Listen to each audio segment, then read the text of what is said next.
Chateau Marara yafunzwe by'agateganyo kubera kutagira uruhushya. Urwego rw'igihugu rw'iterambere RDB rwatangaje ko rwafunze by'agateganyo hoteli Chateau Marara iherereye mu karere ka Karongi nyuma yo gusanga ikora nta ruhushya rubemerera gutanga serivisi z'ubukerarugendo binyuranyije n'amategeko y'u Rwanda.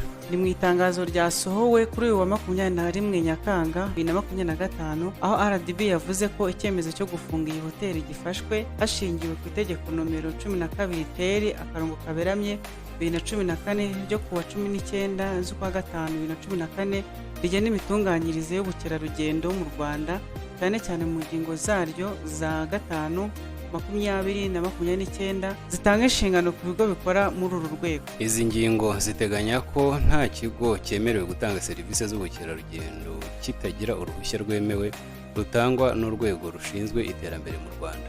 RDB yavuze ko nyuma yo gukora iperereza byagaragaye ko hoteli Chateau Marara ikora nta ruhushya, bityo bikaba ari ukurenga ku mategeko. Ibi byatumye ifatwa nk'ikigo gikora mu buryo butemewe, gihita gifatirwa ingamba zo gufunga. Guhera ku wa 22 Nyakanga 2025 iyi hoteli yahagaritswe gukora. RDB yagize iti gukomeza ibikorwa nyuma y'iyi tariki bizafatwa nko kwica amategeko kigahinduka icyaha gishobora kuvamo ibihano bikomeye. RDB yongeye kwibutsa ko gufungura bundi bushya bizashoboka gusa ari uko hoteli izaba yujuje ibisabwa, harimo kubona uruhushya rushya ruyemerera gukora muri uru rwego no kubahiriza ibindi bisabwa n'amategeko. Urwego rw'igihugu rw'iterambere RDB rwibukije abantu bose bakora mu rwego rw'ubukerarugendo ko gukora nta ruhushya ari ukwica amategeko kandi bibangamira umutekano, ubuziranenge n'iterambere ry'uru rwego.